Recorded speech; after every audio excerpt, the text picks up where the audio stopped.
জীবনটা এটা হচ্ছে লালসাময় একটা জীবন, লোভ, মরিচিকা, মায়াজাল। এই মায়াজালে আমরা আটকে আছি, ফলে মৃত্যুর কথা আমরা ভুলে গিয়েছি।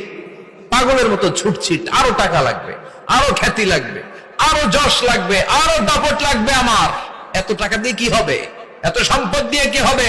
এত ব্যস্ততা দিয়ে কি হবে? তোমার স্টপ, থামুন, অনেক হয়েছে। আন্না,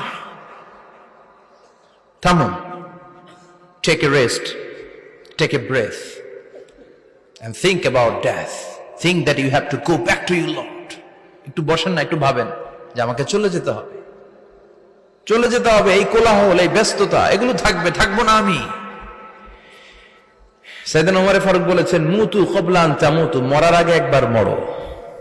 হাসিবু ক্বাবলা আন তুহাসাবু আলাইকুম, তোমার হিসাব নেওয়ার আগে তুমি একবার নিজের হিসাবটা করো না।